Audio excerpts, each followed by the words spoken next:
এবার বর কনেকে উঠে দাঁড়াতে হবে, অগ্নিকে সাক্ষী রেখে 7 পাক ঘুরতে হবে, বর আগে কনে পেছনে। 1 মিনিট পুরোহিত মশাই, আমাকে এই ফ্রড ছেলেটার পিছন পিছন হাঁটতে হবে? বরের পেছনেই তো কনেকে হাঁটতে হয়। না, ইম্পসিবল। আমি এই ফ্রড ছেলেটার পিছন পিছন হাঁটতে পারবো না। কিন্তু এইটাই তো নিয়ম।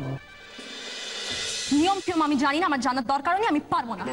কৃষ্ণা, সব ব্যাপারে এরকম বায়োটা কাটছিস কেন? আরে বাবা, এভাবে নিয়ম নীতি বিয়ের মানা যায় না। সে তো আমার দেখার দরকার নেই, আমার জানারও দরকার নেই।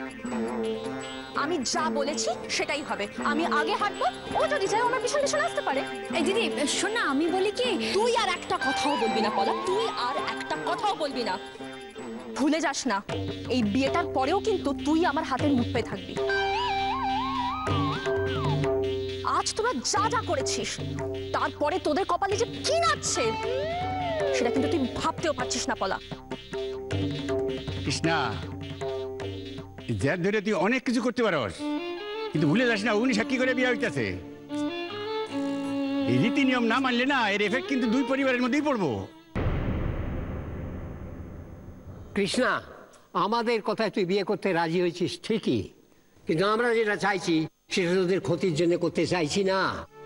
এখন আমাদের কথা থেকে তোর জেদটাই যদি বড় হয়ে থাকে, আমার আর কিছু বলার নেই। যা পারিস তুই কর।